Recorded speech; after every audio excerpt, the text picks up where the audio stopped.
বাবরি তোড়দো যে কথাটা বলেছে না, ঠিক বলেছে। ভারতীয় জনতা পার্টি জয় শ্রীরাম কোনো স্লোগান নেই, আর জয় শ্রীরাম স্লোগানটা মমতা ব্যানার্জি চালু করছেন। বিজেপি পার্টিকে বানানোর জন্য মমতা বন্দ্যোপাধ্যায় হলো 1 নম্বর ইমাম ভাতা, সর্বনাশের কারণ।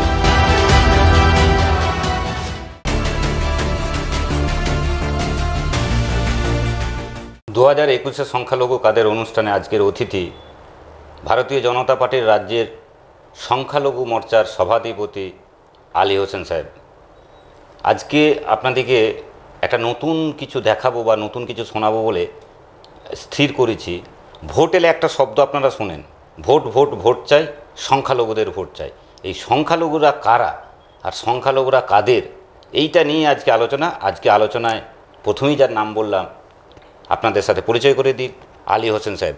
স্যার আপনাকে ধন্যবাদ। নমস্কার। সংবাদ টিভিতে আপনারা তো ভারতীয় জনতা পার্টি অ্যান্টি মুসলিম, কথাটা মানেন?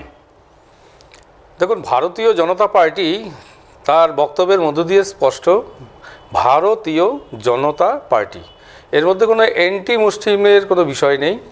ভারতীয় জনতা পার্টি ভারতবর্ষে বসবাসকারী সকল সম্প্রদায়ের মানুষদের নিয়েই বিজেপি পার্টি। সংখ্যালঘু সম্প্রদায়ের ভোটটা একটা ফ্যাক্টর, এটা মানেন? আমরা বিজেপি তো মনে করি না সংখ্যালঘু ফ্যাক্টর, কারণ মোদিজি বলেছেন সবকা সাথ সবকা বিকাশ। আমাদের প্রধানমন্ত্রী, আমাদের দলের নেতা তিনি, আর তিনি বলছেন সবকা বিশ্বাস। মানুষ এখন বিকাশ দেখেছে, এবার বিশ্বাসের পথে। যে যে রাজ্যে বিশ্বাস অর্জন করেছে বিজেপি, সেখানে সংখ্যাগুরু আরও সংখ্যালঘু এর সবাই কিন্তু বিজেপির পক্ষে এসছে। সেই কারণে আমরা বলতে চাই যে ভারতীয় জনতা পার্টি কোনো ধর্মীয় আধারে আমরা বিচার করি না। 2021-এ সংখ্যালঘু কাদের 2021-এ, এটাই আমাদের শিরোনাম ছিল। আপনার মনে হয় 2021-এ সংখ্যালঘুরা আপনাকে ভোট দেবে? দেখুন, খুব ভাইটাল কোশ্চেন। আমি এই কোশ্চেনটাকে যথেষ্টভাবে সমাদর করছি। কেন? যে 2021-এর সংখ্যালঘু কাদের বলতে এখানে পলিটিক্যাল পার্টিতে যে রঙ্গমঞ্চে যারা রাজনৈতিক দলগুলো অবতীর্ণ হচ্ছেন, নতুন করে 2জন সাথী হয়তো আসতে পারেন সামনে, তো এদের মধ্যে সংখ্যালঘুরা কাকে বেছে নেবে, এটা হলো লক্ষ টাকার প্রশ্ন আছে। আমি আমার দলের বক্তব্যটাই বলতে চাই। ভারতীয় জনতা পার্টিতে একটা সংখ্যালঘু ফ্রন্ট আছে, মোর্চা, আর সেই মোর্চার পশ্চিমবঙ্গ রাজ্যের আমাকে সভাপতি করা হয়েছে। আপনারা নিশ্চয়ই অবগত যে সারা বাংলা জুড়ে আমাদের পশ্চিমবঙ্গে মাইনরিটি মোর্চার পক্ষ থেকে 4 লক্ষ প্রাথমিক সদস্য করা হয়েছে, এবং 2014 সাল থেকে স্টিল নাও হচ্ছে, এবং সেই 4 লক্ষটা আমরা এবার টার্গেট করেছি 10 লক্ষে পরিণত করব। মেম্বারশিপ হচ্ছে, আমরা কদিনের মধ্যে বুঝতে পারবো। যা অবস্থান, সারা বাংলাবাসী যেটা বুঝতে পেরেছে সংখ্যালঘু ভাইরা, যে আমাদের এই মুহূর্তে ভারতীয় জনতা পার্টি তাদের প্রথম পছন্দ। কেন? আপনারা দেখেছেন যে স্বাধীনতার পর থেকে 1947 সালের পর থেকে যদি বাংলার কেন্দ্র করে যদি আমরা কিছু বলতে যাই, তাহলে দেখবেন 1947 সালের পর থেকে সংখ্যালঘুরা দিনের পর দিন ডিপ্রাইভ হয়ে আসছে। মুসলিম সম্প্রদায়ের মানুষ বিশেষ করে পিছিয়ে পড়ছে। সংখ্যালঘুদের মধ্যে খ্রিস্টান রয়েছে, শিখ রয়েছে, জৈন, পার্সিক, বুদ্ধিস্ট, আমরা মুসলিমরা রয়েছি। তো বিশেষ করে সংখ্যালঘুদের মধ্যে মুসলিমদের পার্সেন্টেজ সব থেকে পিছিয়ে আর্থিক বিকাশের দিক থেকে। এরা কারা ছিল? সরকারে ছিল কংগ্রেস 30 বছর, 35 বছর 77 সালের পর থেকে বামফ্রন্ট 2011 সাল পর্যন্ত সংখ্যালঘুদের বিকাশ তারা করতে পারেনি। এবং একইভাবে 2011 সালের পর থেকে আজকে পর্যন্ত মাননীয় মুখ্যমন্ত্রী মমতা বন্দ্যোপাধ্যায়ের নেতৃত্বে যে সরকার, তারাও কিন্তু সংখ্যালঘুদের কিচ্ছু করতে পারেনি। একটা স্ট্যাটিস্টিক আপনারা যদি লক্ষ্য রাখবেন, তাহলে দেখবেন যে 1947 সালে এই বাংলাতে সংখ্যালঘুদের কর্মসংস্থান ছিল 22%। 1977 সালে এই সংখ্যালঘুর কর্মসংস্থান কমে এসে দাঁড়ালো 11%।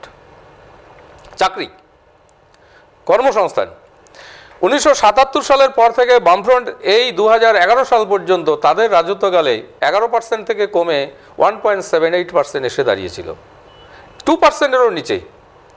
এবং 2011 সালের পর থেকে আজ পর্যন্ত মাননীয় মুখ্যমন্ত্রী মমতা বন্দ্যোপাধ্যায় আর তার অবস্থান কোথায়? এখন 2%-এর নিচে একই জায়গায় অবস্থান করছে। আমি ধরে নিলাম যে তৃণমূল কংগ্রেস ভোট ব্যাংক হিসাবে ব্যবহার করেছে, বামফ্রন্ট সরকারও ভোট ব্যাংক হিসাবে ব্যবহার করছে, কিন্তু ভারতীয় জনতা পার্টি যে ভোট ব্যাংক হিসাবে ব্যবহার করবে না, এর গ্যারান্টি কে দেবে? ভারতীয় জনতা পার্টি, আমার প্রথম বক্তব্যে বলেছি, আমরা কাউকে ভোটার হিসাবে দেখি না, আমরা একজন নাগরিক হিসাবে দেখি। ভারতীয় জনতা পার্টি ভারতবর্ষের 130 কোটি মানুষকে সমাদর এবং সম্মান জানায়, যার ফলে আমরা ভোটার হিসাবে দেখি না, আমরা দেখি তাদেরকে সুনাগরিক হিসাবে। আপনারা দেখবেন যে যেখানে যেখানে বিজেপি গভর্নমেন্ট আছে, আপনারা একটু তাকিয়ে দেখুন, গুজরাট নিয়ে এত চর্চা হচ্ছে, এত বক্তব্য হচ্ছে, নরেন্দ্র মোদীর গুজরাট, অমিত শাহর গুজরাট, সেই গুজরাটে দেখুন সংখ্যালঘুদের কর্মসংস্থান হয়েছে 10% সামথিং হয়েছে। তাহলে পুলিশ বিভাগেও 10% সেখানটায় রয়েছে। আমার ভাবতে লজ্জা লাগে, পশ্চিমবঙ্গে 32% অ্যাভারেজ মাইনরিটি, তার মধ্যে প্রায় 29% মুসলিম। এই 29% মুসলিমদের মধ্যে কর্মসংস্থান আজকে 2%-এর নিচে। আমি গণতন্ত্রপ্রেমী দল তৃণমূল, গণতন্ত্রপ্রেমী দল হলো সিপিএম, গণতন্ত্রপ্রেমী দল কংগ্রেস, তাদেরকে প্রশ্ন করতে চাই, আপনি মুসলিমদের এতদিন কি করেছেন? তাদেরকে ভোট কুরবানির ছাগল বানিয়েছেন আপনারা। যখন আসবে কুরবানির সময়, সেই সময় ছাগল যেরকম করে কুরবানি দেওয়া হয়, সেরকম ভোটের দিন সংখ্যালঘুদের এতদিন ধরে কুরবানি দেওয়া হতো। ভারতীয় জনতা পার্টি সেই কথাই বলছে, গুজরাটে যদি সংখ্যালঘুদের এত ডেভেলপমেন্ট হতে পারে, গুজরাটে যদি একজন সংখ্যালঘু যদি ভারতবর্ষের ক্রিকেটের সম্মানীয় একজন ক্রিকেটার হয়ে জাতীয় দলে চান্স পেতে পারে, ইরফান পাঠান, আমরা যদি তাদের কথা বলি, ইউসুফ পাঠানের কথা যদি শুনি, গুজরাটে যদি আজিমজি প্রেমজি তৈরি হয়ে যায়, তাহলে পশ্চিমবঙ্গে কেন এরকম একজন আমরা শিল্পপতি পেলাম না? এখানে কেন আমরা কর্মসংস্থান পেলাম না? এখানে কেন মুসলিমদের দৈন্যদশা? গণতন্ত্রপ্রেমী ধর্মনিরপেক্ষ পার্টিকে বিজেপির প্রশ্ন, আমার সংখ্যালঘুর প্রশ্ন, আপনারা ভাবুন এতদিন কি করেছেন? তাই সংখ্যালঘুরা এবার ডিসিশন নিয়েছে, বিশেষ করে মুসলিম সম্প্রদায়ের মানুষরা এবার ডিসিশন নিয়েছে, আর নয় অন্যায়। সংখ্যালঘুদের পিছনে পিঠ ঠেকে গেছে, আর পিছাতে পারবে না তারা, তাই তারা এখন বিজেপিতে দেখছেন যেখানেই যাচ্ছে সবাই। আপনি গুজরাটের কথা বললেন, আমি ওই গুজরাটের আর একটা দিক আছে, যে দিকটা এই সংখ্যালঘুদের রক্তই কিন্তু হলে খেলেছে এখনকার প্রধানমন্ত্রী নরেন্দ্র মোদী। এটা কিন্তু আমার কথা না, এটা আপনাদেরই দলের একটা মুকুল রায়ের কথা। যদি আপনি বলেন আমি ভিডিওটা দেখাতে পারি। আপনি সেটা হাজার গুণ দেখাতে পারেন। ভারতীয় জনতা পার্টি এই যে সংখ্যালঘুদের রক্তে হোলি খেলেছে বলছেন, তার আগের কথাটা বলুন না। গোধরাকাণ্ডে এই যে 73 জন পুরোহিত, 73 জন সন্ন্যাসীকে করসেবক যারা করতে গিয়েছিলেন, তাদের যে ওখানে যে পুড়িয়ে মারা হলো গোধরা স্টেশনে, সেই জায়গাটায় কোথায় গেল? আমি আপনাকে মারবো, আমি এই কথাটাই বলছি। এই ভিডিওটাও আপনারা দেখান যে গোধরা স্টেশনের পাশে যে আপনার রেল স্টেশনের রেল লাইনের মধ্যে যে 73 জন পুরোহিতকে বা 73 জন হিন্দু সন্ন্যাসীকে যে পুড়িয়ে মারা হলো, এটার পরিপ্রেক্ষিতে তো ওই ঘটনাটা ঘটেছে। ঠিক আছে, তাহলে সেই ঘটনা আমরা সমর্থন করি না। নরেন্দ্র মোদী এটা সমর্থন করেনি বলে নরেন্দ্র মোদী কঠোরভাবে দমন করেছে। আপনি এটা জানেন নিশ্চয়ই, আপনার সংবাদ মাধ্যম থেকে দেখুন, আপনার সংবাদ যে টিভি, তার মাধ্যমে আপনারা সার্চ করে দেখুন যে নরেন্দ্র মোদী মুখ্যমন্ত্রী থাকাকালীন 2002-এ তিনি কিন্তু দাঙ্গাটা দুদিনের মধ্যে দমন করতে পেরেছেন। অন্য জায়গায় দাঙ্গা দমন হয়নি, ভাগলপুরের দাঙ্গা দমন হয়নি, কানপুরের দাঙ্গা দমন হয়নি, লখনৌতে দাঙ্গা দমন হয়নি, কলকাতায় সেই সময় ট্যাংরা মেটিয়া ব্রুজে যে দাঙ্গা হয়েছিল একই দিনে, সেটা দমন করা যায়নি দুদিনে। নরেন্দ্র মোদীর রাজ্যে সম্ভব হয়েছে, সেখানে 300 জনের উপর পুলিশ মারা গেছে। আপনারা এটা জানেন? পুলিশকে কারা মারবে? পুলিশ যখন দাঙ্গাটা থামানোর জন্য রাস্তায় এসে দাঁড়িয়েছে, ওই হিন্দু ভাইরাই সেখানে পুলিশকে গুলি করেছে। কেন? আমরা দাঙ্গা করব, পুলিশ দাঙ্গা করতে দেয়নি বলে পুলিশের সঙ্গে তাদের সংঘর্ষ হয়েছে। আজকে 300 পুলিশ মারা গিয়েছে সেই দিন, এটার কথা তো কেউ বলে না। 700 মুসলিম মারা গেছে, এটাই বড় কথা। 3000-এর উপরে হিন্দু ভাইদের তাদের অনেক কিছু ক্ষতি হয়েছে, বাড়ি গাড়ি সব কিছু ধ্বংস হয়েছে, মুসলিমদেরও হয়েছে। আমি এটা মানে বলবো না, কিন্তু সেই দাঙ্গার মানে একবারে নিরাময় করেছে, তাদেরকে থামিয়ে দিয়েছে নরেন্দ্র মোদী দুদিনের মাথায়। 73 জন করসেবককে পুড়িয়ে মারার যে একটা কি বলবো বদনাম, এটা কিন্তু তৎকালীন রেলমন্ত্রী ছিল লালু প্রসাদ যাদব।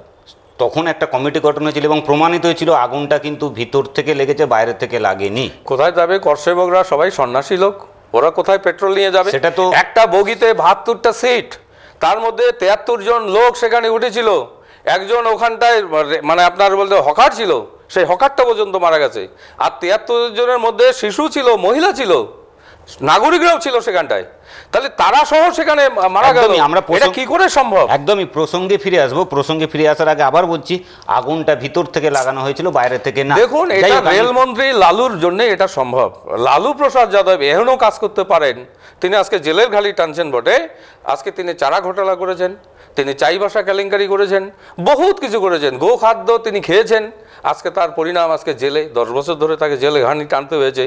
এই লালু প্রসাদ যাদব রেলমন্ত্রী থাকাকালীন ইউপিএর আপনারা দেখেছেন ওই গোধরা কাণ্ডকেও তিনি পরিচালিত। দাদা যদি আমরা এটা সমর্থন, দাদা যদি ধরেই নিই যে এই 73 জনকে মেরেছিল মুসলিমরা, তাহলে কি 73 জনকে মেরেছে বলে আমাকে 700 জনকে মারতে হবে? না, ওটা নয়। আমরা বিজেপি এটাকে সমর্থন করি না। দেখুন, পুকুরে যদি একটা ঢিল পড়ে, যে কোনো একটা কিনারায় একটা ঢিল ফেললেন, বড় একটা পুকুরে, জল ভর্তি পুকুরে, ঢেউটা কিন্তু আটকাতে পারবেন না কোনো স্পারেক, সব জায়গায় ঢেউ চলে যাবে। তাহলে গোধরায় হয়েছে, পশ্চিমবঙ্গে কি হলো? পশ্চিমবঙ্গে কেন দাঙ্গাটা লাগলো? গোধরাতে হয়েছে, বিহারে কেন হলো? দারভাঙ্গাতে, বিহারে কেন হলো? ভাগলপুরে, এটা জবাব কে দেবে? সেখানে কি বিজেপি সরকার ছিল? ছিল না। তাহলে বলছে ঢেউ আটকাতে পারবেন না। সেই জন্য তাৎক্ষণিক প্রতীক সব সময় থাকবে না, যে মিলিটারি সিআরপিএফ সারা রাজ্য ধরে ভরে রইল, আর যখন দাঙ্গা হবে সঙ্গে সঙ্গে তারা মোকাবিলা করবে 10 মিনিটের মাথায়। এটা কেন পৃথিবীর কোনো শাসকের পক্ষেই সম্ভব না। যখনই একটা ঘটনা ঘটবে তাৎক্ষণিকভাবে তার প্রতিক্রিয়া কিছুদিন আগে নিয়েছেন মোদি। ধন্যবাদ মোদিকে। কিছুদিন আগে মিঠুন চক্রবর্তীর একটা ফিল্মের ডায়লগ সংলাপ ইয়ং জেনারেশন মানে যুবক ছেলেদের মুখে মুখে থাকতো। সেই ডায়লগটা হচ্ছে, মারবো এখানে, লাশ পড়বে শ্মশানে। 1992 সালেও একটা সংলাপ ভারতের প্রতিটা হিন্দু ভাইদের মুখে মুখে থাকতো, এক ধাক্কা অর দো বাবরি কো তোড় দো। এই ডায়লগের পর মনে হয় 2021-এ সংখ্যালঘুরা আপনাদেরকে দোয়া করবে? দেখুন, বাবরি কো তোড় দো যে কথাটা বলেছে না, ঠিক বলেছে। কেন বলেছে? সুপ্রিম কোর্ট তার রায়ে স্পষ্টভাবে বলে দিয়েছে, এটা ভাবাবেগ। 100 কোটি মানুষ যেখানে সম্মান শ্রদ্ধা ভক্তি করে শ্রীরাম জন্মভূমির সেই ভব্যগৃহ, সেটাকে সমর্থন করে মানুষ, বেশি সংখ্যক মানুষ।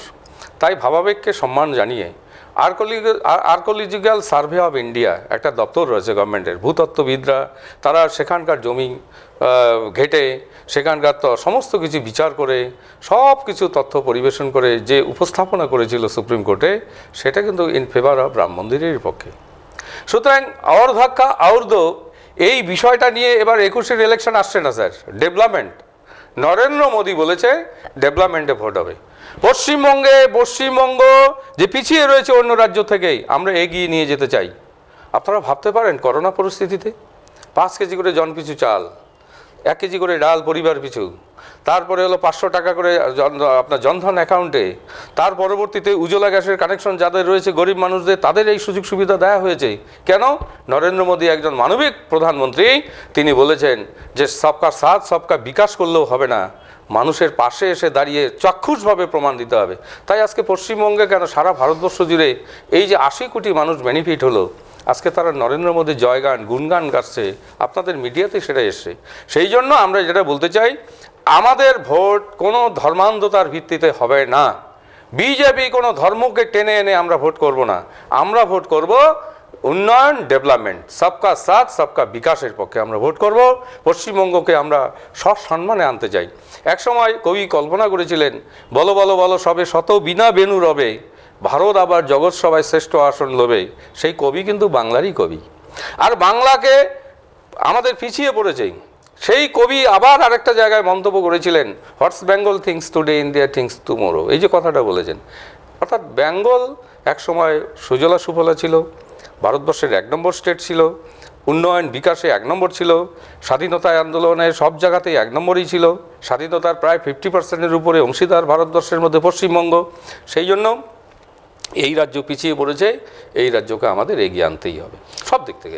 স্যার, আপনাকে পরের প্রশ্ন যাওয়ার আগে একটু স্মরণ করিয়ে দিই যে আর্কিওলজিক্যাল সার্ভে অফ ইন্ডিয়া যে এটা করেছিল, পরীক্ষাটা করেছিল, সুপ্রিম কোর্ট নিজে থেকেই বলেছে বিশ্বাস ছাড়া অন্য কোনো কিন্তু রাম ভক্তদের ফেভারে যায়নি, শুধুমাত্র বিশ্বাস। মন্দির ওর নিচে কোনো মন্দিরের স্ট্রাকচার পাওয়া গেছে এরকম কোনো প্রমাণ নেই। যাই হোক, আমি প্রসঙ্গে দ্বিতীয় প্রশ্নে আছি।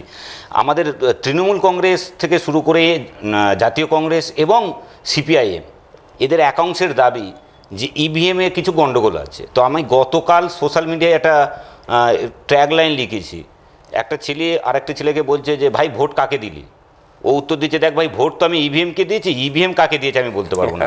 এটা আপনি মানেন? না, কখনো মানবো না। কেন মানবো না? 22টার লোকসভার সিট কে পেয়েছে? তৃণমূল কংগ্রেস। 18টা কে পেয়েছে? বিজেপি পেয়েছে। 2টো পেয়েছে কংগ্রেস। এই তো সংখ্যা।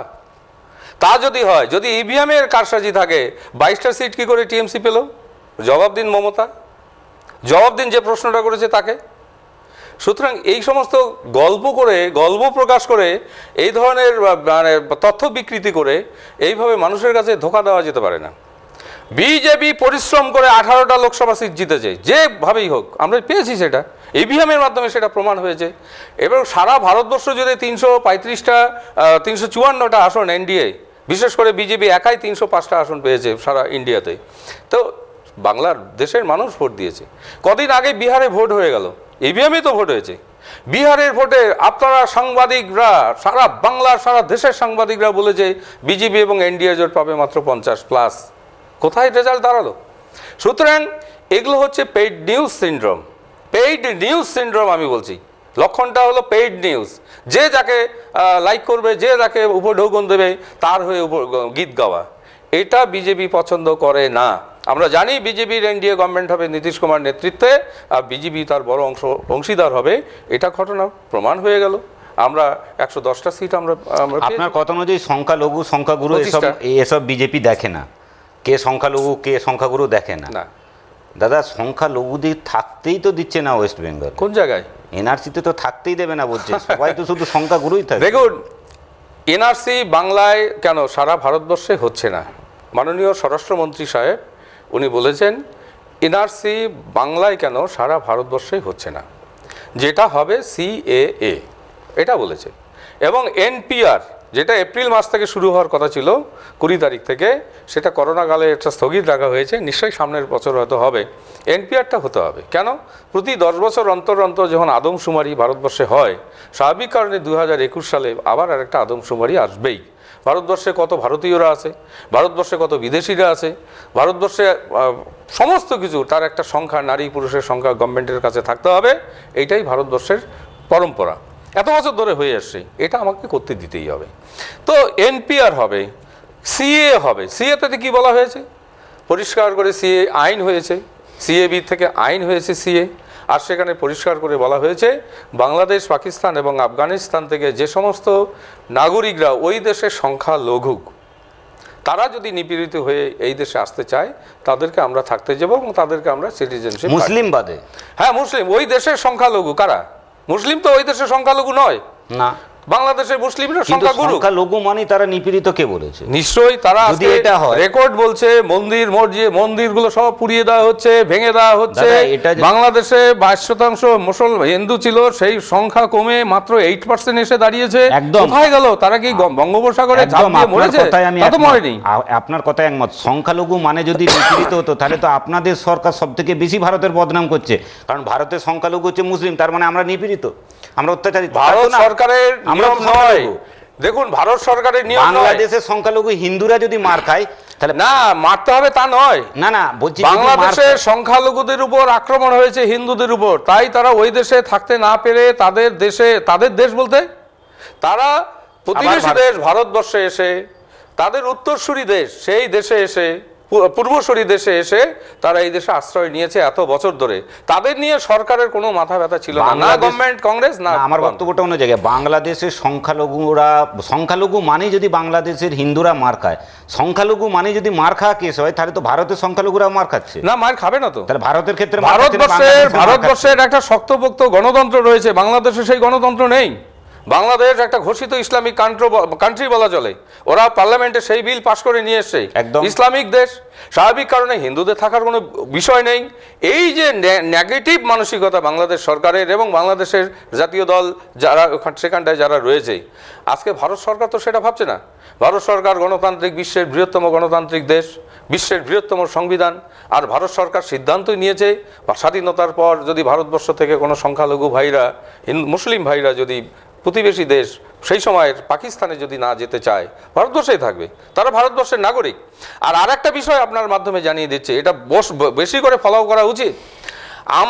আমাদের 14 পুরুষ ভারতবর্ষের নাগরিক, আমরা বিদেশ থেকে আসিনি। মুসলিমরা যারা ভারতবর্ষের 14 পুরুষ এই দেশের নাগরিক, তারা যেমন ছিল, তারা আছে, তারা থাকবে। এটা আমার 14 পুরুষের বাপের বাড়ির ভিটামাটি, এটা আমি ছাড়বো না। কেন ছাড়বো না? দেশ স্বাধীন করেছে আমাদের স্বাধীনতা সংগ্রামীরা, দেশ ভাগ করার জন্য দেশ স্বাধীন হয়নি। তাহলে দেশ ভাগ করে নিয়েছে যে সমস্ত লুটেরে বাহিনী, কংগ্রেস, ইংরেজ, কমিউনিস্ট এবং সঙ্গে হলো জিন্না মুসলিম লীগ, এরা যারা দেশ ভাগ করেছে, আজকে দেশ ভাগের পরিণাম তাদের ভুগতে হচ্ছে। আমরা তার পরিণাম কেন ভুগবো? আমরা ভারতবর্ষে আছি, ভারতবর্ষে থাকবো, ভারতবর্ষে আগামী আরও 1000 বছর আমরা থাকবো। যারা ওখান থেকে এসেছে তারা হয়তো বিদায় হবে। বলছি দাদা, আপনি তো আলী হোসেন নামে মুসলিম, আপনার বাংলাদেশ, আফগানিস্তান, পাকিস্তানের জায়গা ঠিক করেছেন? যদি তাড়িয়ে দেয় কোথায় যাবেন? তাড়িয়ে দেওয়ার তো প্রশ্নই নেই, জায়গা ঠিক করা তো দূরস্থ। এখানকার প্রায় বললাম তো যে ইন্ডিয়াতে প্রায় 17 কোটি মুসলিম বসবাস করে, 1-2 কোটি নয়। বাংলাদেশে 17 কোটি মুসলিম নেই, পাকিস্তানে 17 কোটি মুসলিম নেই, আফগানিস্তানে তো 10 কোটিও মুসলিম নেই। তাহলে সবগুলোর যোগফল তার থেকে বেশি ভারতবর্ষের মুসলিম। আপনি কোথায় যাবেন? বাংলাদেশে যদি ভারতীয় মুসলিমরা যাওয়া শুরু করে, পা রাখার জায়গা থাকবে না, যাওয়া তো দূরের কথা। আমরা এই দেশেই মরবো, এই দেশেই আমাদের জন্ম, আমাদের পূর্বসূরীরা এই দেশেই রয়েছে, আমরা ভারতবাসী, ভারত মায়ের সুসন্তান। 18টা সিট পেয়ে আপনারা যা করছেন মনে হচ্ছে যেন আপনারা গদি পেয়ে গেছেন। তা আপনার কি মনে হয় গদি পাওয়ার বাকি কোথায়? 128টা বিধানসভায় এগিয়ে আছি, 20 জন এমএলএ তারা বিজেপির থেকে যোগদান করেছেন। দেখুন কদিন পরে আবার তৃণমূলের যারা দলে কিছুই করতে পারছে না, যারা ল্যাম্পপোস্ট হয়ে কাজ করতেছে এমএলএরা, আজকে তারা ল্যাম্পপোস্ট হয়ে থাকবে কেন? তারা জনপ্রতিনিধি। তারা যদি মনে করে বিজেপি তাদের ভালো কাজ করতে পারে, বিজেপিতে ওয়েলকাম, তারা আসতেই পারে, ভালো লোক আসবে। মিহির গোস্বামী কুচবিহারের দক্ষিণের এমএলএ, তিনি ভালো লোক, আমি তাকে সার্টিফিকেট দিচ্ছি, আমার বাড়ি কুচবিহার, তিনি ভালো লোক, বিজ্ঞজন ব্যক্তি, সম্ভ্রান্ত ব্যক্তি, তিনি সম্মানীয় ব্যক্তি, তিনি আমাদের দলে বা আদর্শ অনুপ্রাণিত হয়ে তিনি বিজেপিতে এসেছেন। একটা খারাপ লোক দেখুন না, কোন লোকটা খারাপ বিজেপির থেকে এসছে, তৃণমূল থেকে এসে খারাপ লোক বিজেপিতে ঢুকছে, একটা লোক দেখিয়ে দিন। কোনো লোক পাবেন না। শুভেন্দু অধিকারীর কথা ভাবা হচ্ছে, শুভেন্দু অধিকারী যদি মনে করে তিনি তৃণমূলে থাকতে পারছেন না, থাকবেন কেন? মমতা বন্দ্যোপাধ্যায় তার ভাস্তাকে, অভিষেককে তার আগামী দিনের প্রজেক্ট করতে যাচ্ছেন, এরকম পরিবেশ তৈরি করে ফেলছেন ইতিমধ্যেই। তাহলে শুভেন্দু অধিকারী কোথায় যাবেন? এখনো ডিক্লেয়ার করেনি। না না, উনি কোথায় যাবেন? উনি তো একটা রাজ্যের পরিবহন মন্ত্রী, ওনার একটা পিছনে 20-25টা এমএলএ রয়েছে, সারা রাজ্যে তার প্রভাব রয়েছে, তিনি যুব নেতা ছিলেন। তার কি কোনোদিনও ওই দলের সম্ভাবনা নেই? সেই সম্ভাবনাকে ধূলিসাৎ করে দিয়ে আপনারা দেখলেন যে অভিষেককে সেখানে তুলে আনার চেষ্টা করছে। আপনি বললেন এটা কি পারিবারিক শাসন ব্যবস্থা? না, আপনি বললেন যে টিএমসি থেকে যারা এসছে তারা খুব ভালো, এমন একটা দেখান খারাপ লোক। বলছি দাদা, মানে সিবিআই তো মুকুল রায়কে এত ডেকেছে, মুকুল রায় হাঁপিয়ে গেছে। দেখুন, সবটা প্রমাণ সাপেক্ষ। সিবিআই ডাকুক না কেন, আরো যদি আপনারা না সিবিআই কেন, উপরে যদি একেবারে এফবিআইও যদি ডাকে, তাকে প্রমাণ হয়ে আসতে হবে। যতক্ষণ প্রমাণ না হচ্ছে ততক্ষণ তো আপনি ডিসিশন নিতে পারছেন না। টিএমসির যারা আছে তাদেরও তো প্রমাণ নয়, তাদেরকে আমরা কি করে বলতে পারি? সেটা আমরা বলছি তো, সেটা আমরা বলছি যে প্রমাণ যদি হয়, বিজেপি 1 মিনিটে তাকে দল থেকে তাড়াবে। প্রমাণ হওয়া মাত্র 1 মিনিট। আমি কথা দিচ্ছি মাইনরিটি মোর্চার স্টেট প্রেসিডেন্ট, এখানে দিলীপ ঘোষকে বলতে হবে না, অমিত শাহকেও বলতে হবে না, আমি বলছি 10 মিনিট সে থাকতে পারবে না, প্রমাণ হওয়া মাত্রই তাকে আমরা দল থেকে সাসপেন্ড করব। কালকেই সোশ্যাল মিডিয়ার কথা বলছিলাম না, রাত্রে একটা জোকস লিখেছি, আবার একটা লিখেছিলাম, সেটা মনে পড়ে গেল আপনার কথা বলতে। চুরি করার জন্য টিএমসি আছে আর পবিত্র হওয়ার জন্য বিজেপি। দেখুন, বিজেপি একটা গঙ্গা পার্টি আছে, মানে চুরি করে গঙ্গা, বিজেপি হলো গঙ্গা।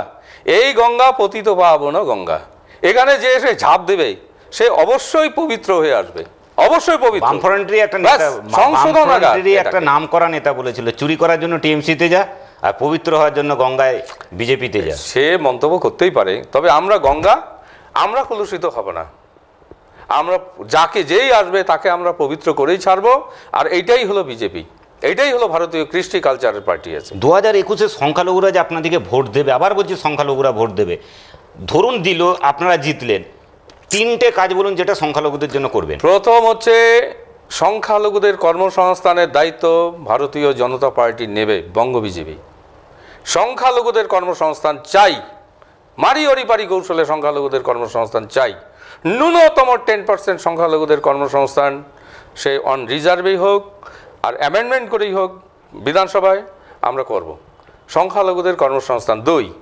দুই নম্বর হচ্ছে সংখ্যালঘুদের শিক্ষা, এডুকেশন, শিক্ষার আমূল সংস্কার করা হবে। মৌলবাদী শিক্ষা এবং ফান্ডামেন্টালিস্ট শিক্ষার ব্যবস্থার আধুনিকীকরণ করা হবে, কারণ সংখ্যালঘুদের শিক্ষায় সব থেকে পিছিয়ে রয়েছে বাংলায়। এদের আমরা শিক্ষা সংস্কার করব। তৃতীয়ত যে কাজটা করব, সংখ্যালঘুদের যে ওয়াকফ প্রপার্টি যেটা রয়েছে, সেই ওয়াকফ প্রপার্টিকে আমরা পুনরুদ্ধার করে সংখ্যালঘুদের মাধ্যমেই সেটা পরিচালিত করা হবে। কোনো পলিটিক্যাল পার্টির হস্তক্ষেপ, কোনো বাকিদের কোনো হস্তক্ষেপ খাটবে না। সংখ্যালঘুর ওয়াকফ বোর্ডকে স্বশাসিত ভোট করে সে তার হাতে ক্ষমতা তুলে দেওয়া হবে। কম কথা নয়। রাজা বাদশাহরা যখন ছিল পশ্চিমবঙ্গে, ভারতবর্ষের, সেই সময় লক্ষ লক্ষ একর জমি, কোটি কোটি একর জমি সংখ্যালঘুদের ডেভেলপমেন্টের জন্য রেখে যাওয়া হয়েছিল। কোথায় সেই টাকা? এখনও কলকাতার মতো নেই, মেগা সিটি শহরে মাত্র 200 টাকায় ঘর ভাড়া পাওয়া যাচ্ছে মাসে। কি করে সম্ভব? যেখানে 20,000 টাকা মাসে পাওয়ার কথা সেখানে 200 টাকা পাচ্ছে। কারা পাচ্ছে সেই টাকাগুলো? কি কারণে এইগুলো হচ্ছে? ভারতীয় জনতা পার্টি এই সমস্ত ওয়াকফ বোর্ডের যে তদন্ত আমরা যেমন করব, এবং নিশ্চিত রূপে সংখ্যালঘুদের সেই পয়সায় ডেভেলপমেন্ট আমরা করব, যাতে সংখ্যালঘু মুসলিম ছেলেমেয়েরা আরও বাকিরা তারা যেন এর থেকে বেনিফিট। সংখ্যালঘুরা যদি বিজেপিতে ধরে নিয়ে ভালোবেসে আসে, তাদের তো ধর্মীয় ব্যাপারে অনেক বাধা আছে। আপনাদের কাছে এলেই আমাকে জয় শ্রীরাম বলতে হবে, আল্লাহু আকবার ভুলে যেতে হবে। জয় শ্রীরাম বলতে বলেনি তো সংখ্যালঘুকে। ভারতীয় জনতা পার্টি জয় শ্রীরাম কোনো স্লোগান নেই। ভারতীয় জনতা পার্টিতে স্লোগান বন্দে মাতরম। যেখানে যাই জয় শ্রীরাম। কি বলছে জয় শ্রীরাম? কারা বলছে? কারা বলছে? ভারতীয় জনতা পার্টি। ভারতীয় জনতা পার্টি বলছে না। ভারতীয় জনতা পার্টির মধ্যে অবস্থিত যে সমস্ত হিন্দু সম্প্রদায়ের মানুষ যারা নিজেদেরকে আধ্যাত্মিকতা বলে বলছে, তারা জয় শ্রীরাম বলছে। জয় শ্রীরাম একটা স্লোগান, এটা বিজেপির নয়, এটা একটা আবেগ। জয় মা কালী, জয় শ্রীরাম, এগুলো আবেগের বিষয় আছে। আমরা তো বলি, আমরা বলি ভারতীয় জনতা মাইনরিটি মোর্চা, আমরা বলছি খোদা হাফেজ, আমরা তো বলছি ইনশাআল্লাহ বলছি আমরাও। কই আমাদের তো বাধা দিচ্ছে না। না না, ইনশাআল্লাহ খোদা হাফেজ বললে বাধা নাই, আর জয় শ্রীরাম বললে বাধা। না না, আমি তো ওটা বলিনি। জয় শ্রীরাম জোর করে বলাছে, না বললে মারবে, এরকম ঘটনা ঘটে না, কোথাও বলছে না। এগুলো অপপ্রচার, কখনো না। জয় শ্রীরাম ভারতীয় জনতা পার্টি সংখ্যালঘুদের উপর চাপিয়ে দেবে না। তবে একটা মনে রাখার বিষয় আছে, কোনো বিদেশি কালচার এই রাজ্যে বা এই দেশে এসে তারা প্রচার করবে কমরেড, তারা কমরেডটা থাকবে না। কেন? কমরেডটা এই দেশের কালচার নয়, জয় শ্রীরামটাই এই দেশের কালচার। শ্রীরামের জয়ের ধ্বনি দেওয়া হচ্ছে। শ্রীরামচন্দ্র শাসক মানে একটা কি সুশাসক ছিলেন, রামচন্দ্রের শাসক মানে রাম রাজ্য, তেথা যুগে রাম রাজ্য হয়েছিল, সেই রাজ্যে রামচন্দ্র শাসন করেছিলেন 14 বছর বনবাসে আসার পর থেকে। সুশাসক ছিলেন, প্রজাহিতৈষী শাসক ছিলেন তিনি। তার নামে জয়ধ্বনি দিতে আপত্তি কোথায়? মমতা বন্দ্যোপাধ্যায়, তিনি গাড়ির থেকে নেমে তাদেরকে শাসন করছেন, আর জয় শ্রীরাম স্লোগানটা মমতা ব্যানার্জি চালু করছেন। উনি তো এটাকে স্বীকৃতি দিয়েছেন। ওনাকে কে গাড়ির থেকে নামতে বলেছে? জয় শ্রীরাম বলেছে বলে। এটা কৈলাস বিজয় বর্গীকে বলে লাভ নাই, এটা বিজেপিকে দোষে লাভ নাই। মমতাকে আগে বলুন। উনি বিজেপি পার্টিকে বাড়ানোর জন্য মমতা বন্দ্যোপাধ্যায় হলো এক নম্বর কারণ, যিনি জয় শ্রীরামকে স্বীকৃতি দিয়েছেন বাংলায়। 2021 সংখ্যালঘু কাদের অনুষ্ঠানে একদম শেষের পর্যায়ে চলে গেছি। এবার যেটা আমার মেন একটা প্রশ্ন, বিজেপি শুরু করে আর শেষ করে একটা কথায়, মানে যেটা হয়তো মুখে বলে না অন্তরে থাকে, সেটা হচ্ছে ভারত কবে হিন্দু রাষ্ট্র হবে? ভারত হিন্দু রাষ্ট্র, দেখুন আপনি সরকারিভাবে বলুন আর বেসরকারিভাবে বলুন, ভারতবর্ষের সংখ্যালঘু কত আছে? 32%, হার্ডলি। হ্যাঁ, ভারতবর্ষে তো কম, বাংলায় শুধু 32%, মুসলিম খ্রিস্টান মিলে। সারা ভারতবর্ষে কত পার্সেন্ট? 15%, 16% হবে কিনা সন্দেহ আছে। 15% সংখ্যালঘু যেখানে, আর বাকিটা কোথায়? 85% হচ্ছে হিন্দু সম্প্রদায়ের মানুষ। এই দেশটাকে আবার নতুন করে হিন্দুস্তান বানাতে হবে নাকি? আপনার সংখ্যায় তো বলে দিচ্ছে হিন্দুস্তান হয়েই আছে ওই দেশটা। তাহলে যেখানে 15%, সেটা লিখিত হলে না না, লিখিত হওয়া না হওয়ার কি মানে আছে? একই জিনিস তো। 85% মানুষ হচ্ছে হিন্দু, তো তারা তো আবার হিন্দুস্তান, আবার কি দরকার? হিন্দুস্তান হয়েই আছে। আর হিন্দুস্তান তো, এটা হিন্দুস্তান কে বলেছে? হিন্দুস্তান তো বিজেপি বলেনি, বলেছে কারা?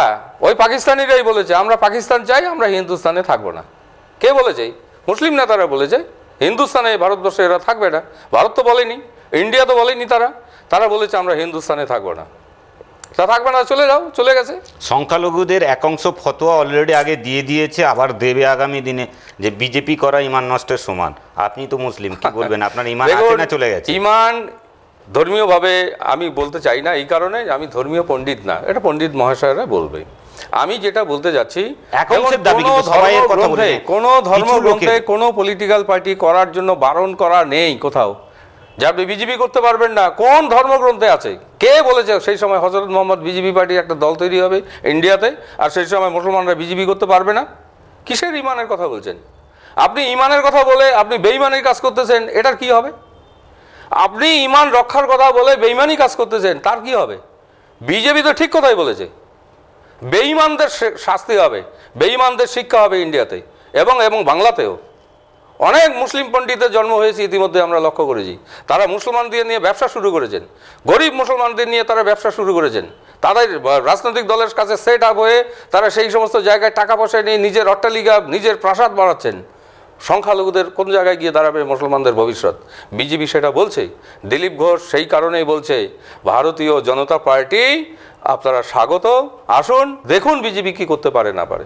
যদি না করতে পারি 2 বছর পরে পঞ্চায়েত ইলেকশন সরিয়ে দেবেন, 3 বছর পরে, 4 বছর পরে লোকসভা ইলেকশন সরিয়ে দেবেন, 5 বছর পরে বিধানসভা ভোট সরিয়ে দেবেন। বিজেপি তাতে কোনো যায় আসে না, কিন্তু বিজেপি কমিটমেন্ট থেকে সরবে না। সকলের বিকাশ আমাদের কর্তব্য, সকলের বিশ্বাস। সকলের বিকাশ বলতে মুসলিম বাদে? সকলের, মুসলিমদের, সকলের। উই আর অল ইন্ডিয়ানস, ইন্ডিয়ানসের কথা বলছি, বেঙ্গলিজদের কথা বলছি। এখানে বাঙালি, শিখ, পাঞ্জাবি, বিহারি, মুসলমান, হিন্দু, যত সম্প্রদায়ের মানুষ, তাদের কাছে উন্নয়ন বিজেপি পৌঁছায় দিতে চায়। বিরোধী দল থেকে শুরু করে মুসলিমদের একটা বৃহৎ অংশ দাবি করে বিজেপি সাম্প্রদায়িক দল। কেন? দেখুন, ভারতীয় জনতা পার্টিতে যদি মুসলিমরা বিজেপি না করে, বিজেপি কি মুসলমানদের অপেক্ষায় থাকবে যে কবে মুসলমানরা আসবে তারপরে আমরা বিজেপি কোম্পানিটা খুলবো, পার্টিটা খুলবো? সেটা সম্ভব? অটোমেটিক হিন্দুরা বিজেপিতে এসছে, সংখ্যালঘুরা পরে আসা শুরু হয়েছে, তাই এতদিন বিজেপিকে সাম্প্রদায়িক দল বলা হতো। এখন মুসলিমরা বিজেপিতে এসছে, 4 লক্ষ মেম্বার আমাদের পশ্চিমবঙ্গ হয়েছে। আমরা বিজেপি করি। আমি নিজে আলী হোসেন বলছি, 29 ইয়ার্স থেকে আমি বিজেপি পার্টি করছি। এই পাশে রাহাত হোসেন আছেন, 40 বছর ধরে বিজেপি পার্টি করছেন। এই তো ইকবালপুরে রাহাত হোসেন, আমাদের বিজেপি পার্টির প্রথম প্রতিষ্ঠাতা, রাজ্য কমিটির মেম্বার এবং সংখ্যালঘু সেলের রাজ্য সভাপতি রাহাত হোসেন। ইকবালপুরে বাড়ি তার। সে 40 বছর ধরে আছে। সেই সময় মুসলিমরা আসতে আসেনি, ভুল বোঝানো হয়েছে বামফ্রন্টের সময়। সেই জন্য ভারতীয় জনতা পার্টি সাম্প্রদায়িক দল নয়। আর ভারতবর্ষে কোনো সাম্প্রদায়িক দল ইলেকশন কমিশনের স্বীকৃতি পায় না। এটা সংবিধানে নিষিদ্ধ। কংগ্রেস যেটা করছে মুসলিমদের জন্য ঠিক করছে না, এটা একদম আপনি নিশ্চিত? তাই তৃণমূল কংগ্রেস মুসলিমদের যা ক্ষতি করার করেছে, মুসলিমরা আর বিশ্বাস করতে পারছে না। বিজেপিরাই উপকার করবে একবারে। মুসলিমদের যা ক্ষতি করার তৃণমূল কংগ্রেস করে ফেলছে, ভাবতে পারেন। ইতিমধ্যেই কয়েকশো মানুষ মারা গেল, তার মধ্যে 50%-এর উপরে মানুষ হচ্ছে সংখ্যালঘু মুসলিম, তার মধ্যে 25% মানুষ হচ্ছে তপশিলি আদিবাসী সম্প্রদায়ের মানুষ। মমতা সরকার কি করলো? কত করেছে? ইমাম ভাতা থেকে শুরু করে আপনি কত কি করেছে? ইমাম ভাতা সর্বনাশের কারণ। যদি ধর্মীয়গত দিক থেকে ভাবা যায়, ভারতবর্ষের কেন পশ্চিমবঙ্গের এই যে 35,000 ইমামকে যে বেতন দেওয়া হয়েছে, বা বেতন বলতে ভাতা, প্রথমে রাজ্য সরকার দিয়েছে, পরে যখন বিজেপি আইন টাইন করে দিল, তারপরে ওটা ওয়াকফ বোর্ডের মাধ্যমে এটা চালাচ্ছে। কিন্তু আপনারা এটা নিশ্চিত জানবেন, একটা সমাজে 200 ঘর, 250 ঘর, দ্যাটস মিন 700-800 মানুষ সেখানে বসবাস করে মুসলিমদের একটা সমাজে। তার মধ্যে একজনকে বেছে নিয়ে মাত্র 2,500 টাকা, 1500 টাকা দিয়ে দেওয়া হচ্ছে। এই দুজনকে সলভ করলেই আপনার ওই সমাজের সব সমস্যার সমাধান হবে মুসলিমদের। আজকে সেখানে MA pass, BA pass, title pass, বিভিন্ন FM পাস, MM পাস, আজকে মাধ্যমিক পাস, উচ্চ মাধ্যমিক পাস মুসলিম ছেলেমেয়েরা রয়েছে। তাদের দিকে ওনার নজর নেই। উনি একটা ইমামকে নজর দিলেন। আর ইমামরা তো কোনোদিনও বেতন চায়নি। কোন ইমামটা বেতনের জন্য আন্দোলন করেছে ভাতা দেওয়ার পূর্বে? আপনি একটা নজির দেখান, আমি আজকে বিজেপি ছেড়ে চলে যাব। জোর করে ইমামদের বেতন দিয়েছি। আচ্ছা, ভালো কথা দিয়েছিস, তোকে ভিক্ষা দিচ্ছিস কেন? 2,500 টাকায় আজকালকার সমাজ ব্যবস্থায় চলে? একটা ভিক্ষুক যদি আপনার এই কলকাতা বাজারে যদি এক দুপুর মানে ভিক্ষাগিরি করে, ন্যূনতম 200 টাকা বাড়ি নিয়ে চলে যাবে। আর 200 টাকা যদি হয় প্রতিদিন, তাকে 6,000 টাকা মাসে পেয়ে যাচ্ছে। সেই একটা ভিক্ষুক 6,000 টাকা ইনকাম করছে, আর একটা ইমাম মাত্র 2,500 টাকা ইনকাম করছে। এটা কি হবে? তাই ইমাম তাই নুন খেয়ে গুণ গাওয়া শুরু করেছে কিছু ইমাম, এই তৃণমূলের নুন খেয়ে এরা গুণ গাওয়া শুরু করেছে, বিজেপি সাম্প্রদায়িক, বিজেপিকে হাটকাও। আরে বিজেপি সম্প্রদায়, মুসলমানদের সর্বনাশ হয়ে গেল। এই জায়গায় দাঁড়িয়ে ওই মুসলমানগুলো বলেছে আমরা ইমাম ভাতা চাই না, বেকার ভাতা চাই, আমাদের কর্মসংস্থান চাই, আমাদের শিক্ষা চাই, আমাদের এডুকেশন চাই, আমাদের ব্যবসা চাই। নরেন্দ্র মোদী সেটাই দিতে যাচ্ছেন, আমরা সেটা দেব। বিজেপি 2021-এ যদি ক্ষমতায় আসে, বিজেপি 2021-এ যদি ক্ষমতায় আসে, মুখ্যমন্ত্রী বিজেপি, মুখ্যমন্ত্রী হবে বিজেপি। দিলীপ ঘোষ না মুকুল রায়? মুখ্যমন্ত্রী বিজেপি, বিজেপি ক্ষমতায় আসবে আর মুখ্যমন্ত্রী হবে বিজেপি। নাম, নামটা তো পরেই, নামটা আমরা নাম নিয়ে আসবো না, নাম দিয়ে কি কাম হবে, নামে কি বা যায় আসে। মুখ্যমন্ত্রী বিজেপি, নাম এই কারণে নেওয়া হচ্ছে ব্র্যান্ড বিজেপি। বিতর্কিত চরিত্র আছে তো? বিতর্কিত চরিত্র নেই, চরিত্র একটাই, সেটা হচ্ছে বিজেপি। দিলীপ ঘোষের নেতৃত্বে ভারতীয় জনতা পার্টি ভোটে লড়বে, পূর্ব ঘোষিত ডিসিশন। দিলীপ ঘোষকে নেতৃত্ব দিয়ে আমরা 2021-এর বিধানসভা ভোটে আমরা লড়ব। বিধানসভা নির্বাচনের পরে নির্বাচিত এমএলএরা তারা জনপ্রতিনিধি নির্বাচন করবেন, যিনি সংসদীয় নেতা হবেন তিনি হবেন মুখ্যমন্ত্রী, এবং বিজেপির থেকেই মুখ্যমন্ত্রী হবে। দিলীপ ঘোষ কালকেই সাংবাদিক না একটা মিডিয়ার মাধ্যমে বলেছে গুন্ডামির এখন দেখেছে কি এই তো গুন্ডামি শুরু, যদি গুন্ডামি করতে হয় তো করে দেখাবো। দেখুন এইটা মুখ্যমন্ত্রীর ক্যারেক্টার। যেমন মুগর থাকে না, যেরকম কুকুর সেরকম মুগর, এরকম একটা বক্তব্য আছে। যেমন কুকুর তেমন মুগুর। হ্যাঁ, দিলীপ ঘোষ সেই মুগুরের কথাই বলছেন, মুগুরের ভূমিকা পালন করেছেন। যাকে যেরকম করে দিয়ে থামানো উচিত সেই বিদ্যা দিলীপ ঘোষের আছে। তার মানে এই নয় যে দিলীপ ঘোষ অসভ্য বর্বর, তা নয়। দিলীপ ঘোষ যাকে যেভাবে পুজো দিতে হবে সেই পুজো উনি জানেন, যে ঠাকুরের যে ধরনের পুজো দিয়ে ফুল দিয়ে ভগবান যে ফুলে একবারে সেই ফুল দিলীপ ঘোষের কাছে আছে। আমরা ভারতীয় জনতা পার্টির সংখ্যালঘু মোর্চার দ্ব্যর্থহীন কণ্ঠে আজকে আপনার টিভির খবর টিভিতে পরিষ্কার করে বলতে চাই, সংবাদ টিভিতে বলতে চাই, ভারতীয় জনতা পার্টিতে সংখ্যালঘু মোর্চার দিলীপ ঘোষের নেতৃত্ব মেনে নিতে আপত্তি নেই, আপত্তি নেই। দিলীপ ঘোষের নেতৃত্ব আমরা সমর্থন করি। হায়দ্রাবাদ থেকে ওয়েসি সাহেব আসছে, ফুরফুরার পীরজাদা আব্বাসের দিকে উঠছে, তৃণমূল কংগ্রেস আছে, আপনারা চান্স পাবেন? আসুক, আসতে দিন। যারা আসবে সরকার পক্ষের ভোট কেটে নেবে। ভারতীয় জনতা পার্টির এক বিন্দু পরিমাণ ভোট কাটতে পারবে না ওয়াইসি বলুন আর আপনার আপনার আব্বাস সিদ্দিকীই বলুন। বিজেপির ভোট আরও সুরক্ষিত হচ্ছে। সুতরাং বিজেপি 41% এগিয়ে আছে 2019 লোকসভা ইলেকশন, 2021 ইলেকশনে দেখবেন বিজেপি নাকি ওয়েসিকে পয়সা দিচ্ছে। আমরা পাবো। হ্যাঁ, তৃণমূল কংগ্রেসের দাবি বিজেপি ওয়েসিকে পয়সা দিয়ে ওয়েস্ট বেঙ্গলে পাঠাচ্ছে, কারণ মুসলিম ভোটটা যেই ভাগ হবে বিজেপি উঠবে। এটা কতটা মানেন? তৃণমূল ভাবতে পারে, আমরাও তো ভাবতে পারি। ভারতীয় জনতা পার্টি, আমাদের মাইনরিটি মোর্চা, ওয়াইসি যেহেতু উনি একজন মুসলিম, আমিও মাইনরিটি মোর্চা এবং একজন মুসলিম প্রতিনিধি। এনডিএ ইউপিএর যে গভর্নমেন্টটা যখন হবে লোকসভার ইলেকশনে, সেই সময় ওয়াইসির সঙ্গে মমতা ব্যানার্জির আতাত ছিল। বিহারের ইলেকশনেও আমরা দেখেছি ওই ইউপিএ জোটটাকে ওরা সমর্থন করেছিল, আমরা দেখেছি।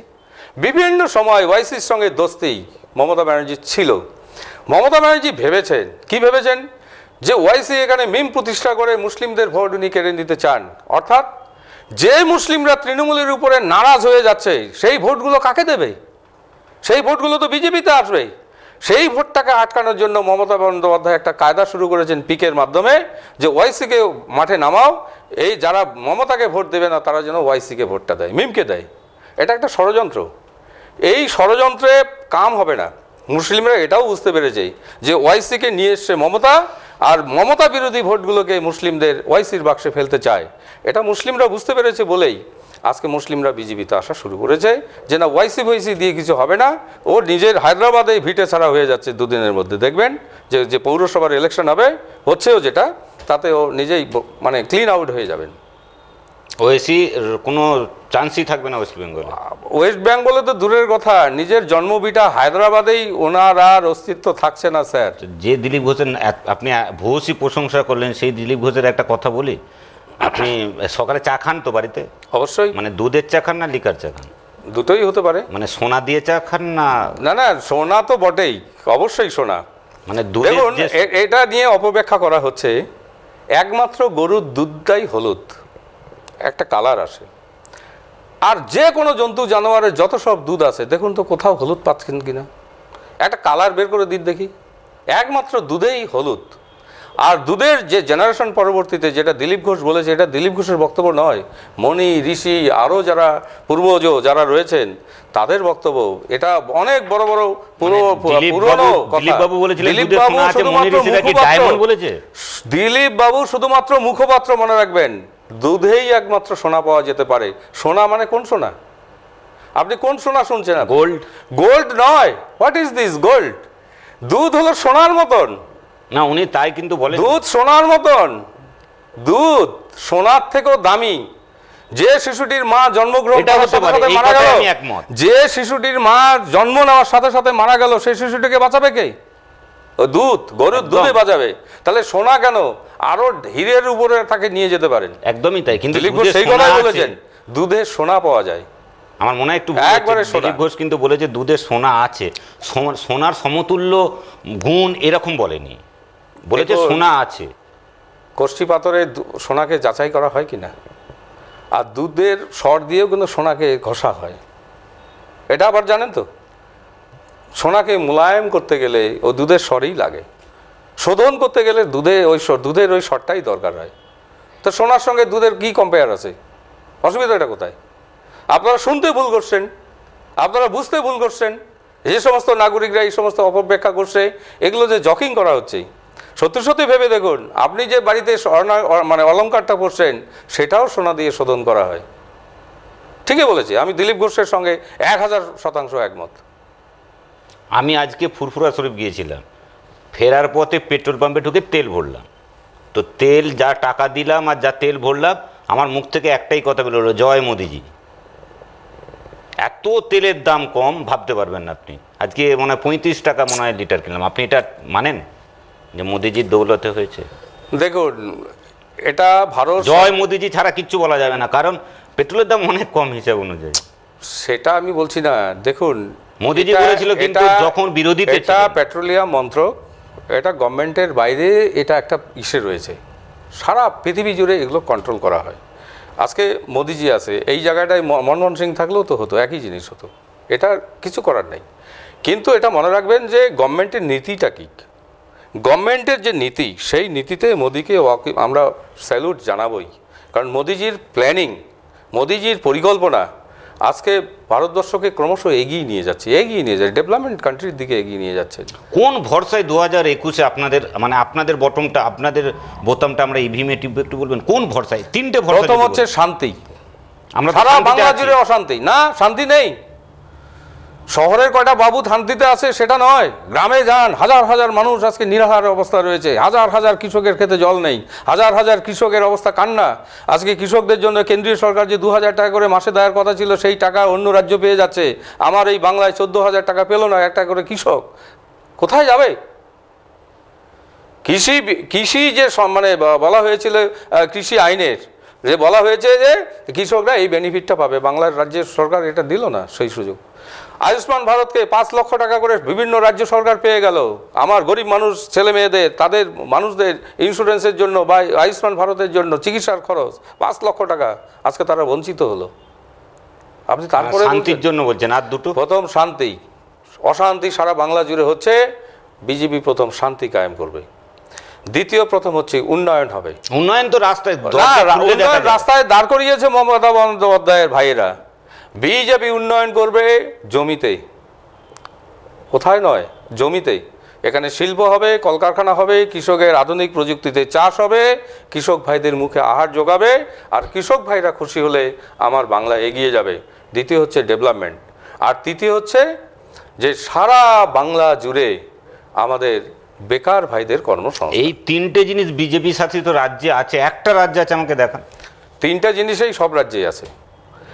আপনি আসামের দিকে তাকান, এই তো কহাত দূরে আসাম। আসামে যে অশান্তি ছিল, কাশ্মীরের পরেই আসাম। আজকে 5 বছর ধরে লক্ষ্য করুন তো আসামে কোথাও আছে কিনা? কথাটা বলছিলেন, এত ডেভেলপমেন্ট হয়েছে। আপনি যে শান্তির কথাটা বলছেন ওই দিকে যাচ্ছে, হাতরাসটা খুব শান্তির ঘটনা ঘটেছিল। কোথায় হাতরাস?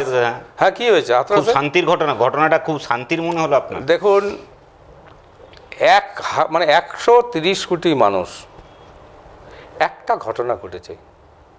আর বাংলায় একই দিনে, সেই দিনে কত জায়গায় ঘটেছে আপনি এটা লক্ষ্য করেছেন?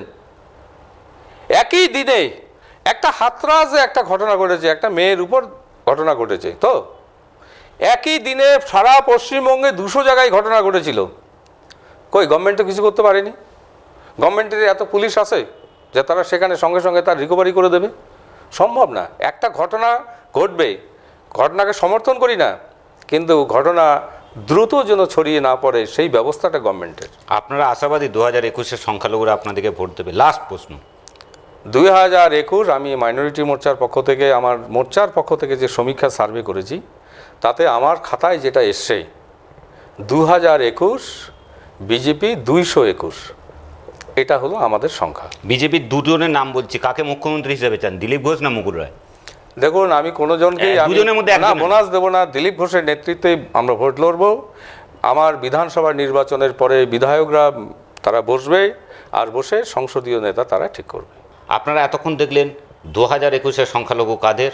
আবার দেখা হবে অন্য কোনো অতিথিকে নিয়ে ঠিক এই সংবাদ টিভির স্টুডিওতে।